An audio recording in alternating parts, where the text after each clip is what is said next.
Welcome to టీవెన్ academy అండి. రాబోయే English topics, English concepts గురించి తెలుసుకోబోతున్నాము. అందులోని మొట్టమొదటి కాన్సెప్ట్ వచ్చేసి పార్ట్స్ ఆఫ్ స్పీచ్, అంటే భాషా భాగాలు. ఒక వాక్యంలో, ఒక సెంటెన్స్లో ప్రతి పదం ఒక్కొక్క ఫంక్షన్, ఒక్కొక్క డ్యూటీ పర్ఫామ్ చేస్తుంది. అది పర్ఫామ్ చేసే ఆ డ్యూటీని బట్టి అది ఏ పార్ట్ ఆఫ్ స్పీచ్కి, ఏ భాషా భాగానికి చెందిందోనని దాన్ని కేటగరైజ్ చేస్తారు. సో దీన్ని ఇంగ్లీష్లో పార్ట్స్ ఆఫ్ స్పీచ్ అని అంటారు. మనకి తెలుగులో 5 భాషా భాగాలు ఉన్నాయి.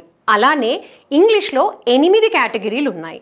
అంటే based on the function a word performs in a sentence, based on the function a word performs in a sentence, words are divided into 8 parts of speech. అవేంటో చూద్దాం.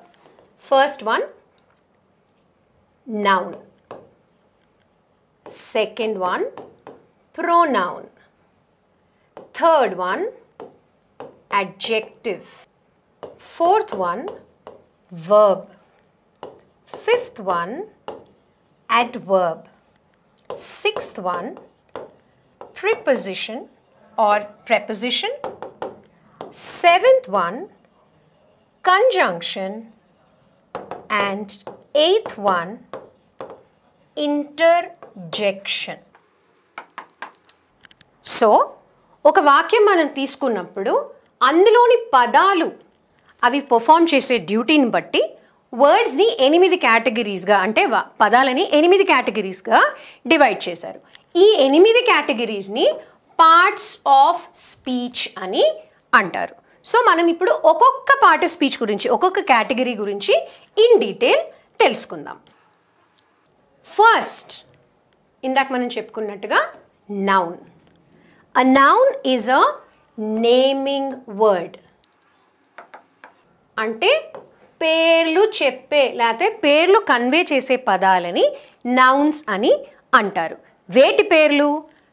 Name of a person, place, animal or thing. అంటే ఒక వ్యక్తి పేరు, మనిషి పేరు, అంటే male కావచ్చు, ఫీమేల్ కావచ్చు, ఒక వ్యక్తి పేరు, ఒక స్థలం లేదా చోటు పేరు, జంతువులు, పక్షులు, యానిమల్స్ పేర్లు, తర్వాత వస్తువుల పేర్లు.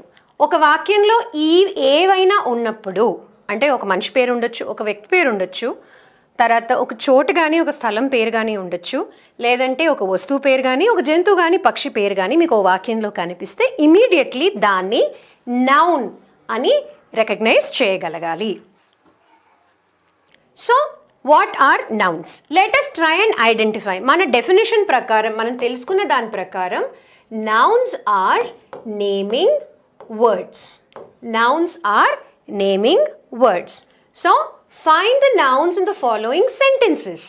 Remember, a noun is a person, place, thing or an idea. Now, Mark and Jennifer have a son. ఈ వాక్యంలో, ఈ సెంటెన్స్లో నౌన్స్ని గుర్తుపడదాం. Okay, noun is the name of a person, place, animal, thing or idea. So ఇందులో nouns or names of persons. ఎవరైనా persons ఉన్నారా? డెఫినెట్గా ఉన్నారు. Mark, Jennifer. ఇంకొక పర్సన్ కూడా ఉన్నాడు, సన్. సో ఈ 3 పదాలు నౌన్స్ అంటారు. పర్టిక్యులర్గా ఒక మనిషి, అంటే ఒక మేల్ కానీ ఫీమేల్ కానీ పేర్ల గురించి మాట్లాడినప్పుడు ప్రాపర్ నౌన్స్ అంటారు. అంటే అది వాళ్ళకి మాత్రమే చెందింది, ఒక మనిషి పేరు కాబట్టి అది వాళ్ళకి unique name. So these names such as Mark and Jennifer are called proper nouns. And ఇది సన్, అంటే ఎవరి కొడుకైనా అయి ఉండొచ్చు. ఇక్కడ మార్క్ అండ్ జెనిఫర్ సన్ గురించి మాట్లాడుతున్నాము. ఇంకెవరైనా కూడా సన్ అనే అంటారు. మగపిల్లలు ఉన్న వాళ్ళందరికీ కొడుకులు ఉన్నారు అని అంటాము. సో సన్ అనేది common noun. Okay, so Mark and Jennifer are proper nouns. Proper nouns talk about the particular names of persons and places. Common nouns అనేవి ఎవరికైనా కామన్గా, గర్ల్స్, ఆడపిల్లలు common, okay, students common, class common. So అది common noun అని అంటారు. ఇప్పుడు proper nouns అంటే పేర్లని ఎప్పుడు క్యాపిటల్ లెటర్లో రాయాలి. అలాగే కామన్ నౌన్స్ని స్మాల్ లెటర్స్తో రాయొచ్చు కానీ మార్క్ అండ్ జెనిఫర్ లేదంటే హరి, రవి ఇలాంటివి స్మాల్ లెటర్స్తో బిగిన్ కావు. స్టూడెంట్స్, గర్ల్స్, బాయ్స్ సెంటెన్స్ బిగినింగ్లో కాకుండా సెంటెన్స్ మధ్యలో వస్తే వాటిని స్మాల్ లెటర్స్తో రాయొచ్చు. Moving on to the next sentence. There are many people in this classroom who are missing assignments. There are many people in this classroom who are missing assignments. ఇప్పుడు మళ్ళీ డెఫినేషన్కి వెళ్దాం. Let's look at our formula.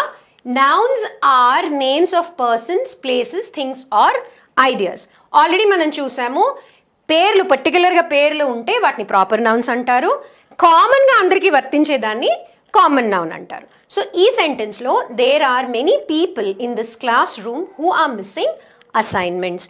దీంట్లో మీకు ఎక్కడైనా proper noun కనిపించిందా? ఎవరివైనా పేర్లు కనిపించాయా? కనిపించలేదు. ఇప్పుడు కామన్ నౌన్స్ ఏమైనా ఉన్నాయా అంటే అందరికీ కామన్గా వర్తించేవి, సమానంగా వర్తించేవి ఏమైనా ఉన్నాయా అంటే డెఫినెట్గా ఉన్నాయి. ఒకటి పీపుల్, జనాలు. రెండు క్లాస్ రూమ్, అదొక చోటు పేరు. క్లాస్ రూమ్ అనేది చోటు పేరు. అసైన్మెంట్స్, అసైన్మెంట్స్ అంటే ఏంటి? ప్రాజెక్ట్స్ కానీ హ్యాండ్అవుట్స్ కానీ, రైట్? సో ఇవి వస్తువులు, things. So this is a noun, this is a noun and this is also a noun. Let's move to the next sentence. I am ready for Thanksgiving. Thanksgiving ante Western countries lo oka festival. I am ready for Thanksgiving. Festival names are also nouns. So Thanksgiving also becomes a noun. Manaki Deepavali, Dasara elago alage festival names are all nouns. Next sentence. The man in the mirror was no one but himself. అంటే అద్దం ముందు నించుంటే మీరు కాకుండా ఎవరు కనిపించరు కదా, అలా. The man in the mirror was no one but himself. So ఇందులో మీకు ఎక్కడ నౌన్స్ కనిపిస్తున్నాయి? Nouns are naming words for person, place, thing or idea. ఇక్కడ మనకి ఏం కనిపిస్తున్నాయి? Man common noun, mirror thing, so noun అంతే. No other nouns. Himself is not a noun. So this is a noun and this is a noun. Next. I have never been so upset in my life. I have never been so upset in my life. So ikkada there's only one noun in this sentence and that is life. Life anedi idea. Life is not tangible. Tangible అంటే touch చేసి feel అవ్వగలిగేదాన్ని tangible అంటారు. లైఫ్ని touch చేయలేము, only feel అవ్వగలుగుతాం. So life also becomes a noun. And now it is your turn. ఇప్పుడు నేను 5 sentences ఎలా సాల్వ్ చేశాను అలాగే write 2 sentences, just 2 sentences and identify the nouns in your sentence. Proper నౌన్స్తో చేయండి, కామన్ నౌన్స్తో చేయండి. ఇలాంటి abstract nouns అంటారు. వీటిని abstract nouns అని అంటారు. abstract అంటే something which is not concrete. Okay, దృఢమైన గట్టిగా కనిపించేది, టచ్ చేయలేనిది, which is not tangible, which can only be felt, వాటిని abstract అంటారు. Life for example love, hate. Okay, ఇవి రెండు కూడా abstract nouns. లవ్ అనేది టచ్ చేయలేము, it's a feeling. Same way hatred is also a feeling. ఒకటి మనకి ఇష్టం లేదు, అంటే ద్వేషభావం, దాన్ని కూడా అదొక ఫీలింగ్ కాబట్టి అది కూడా నౌన్ కిందకే వస్తుంది. Such nouns which can not be touched or which are not tangible but can be felt are called abstract nouns. Bravery, ధైర్యము. Okay, this is an abstract noun. Cowardice, cowardice అంటే opposite of bravery, పిరికితనము. Okay, so bravery and cowardice are also abstract nouns. Courageous, courageous అంటే ధైర్యవంతంగా. Okay, so courageous is also an abstract noun.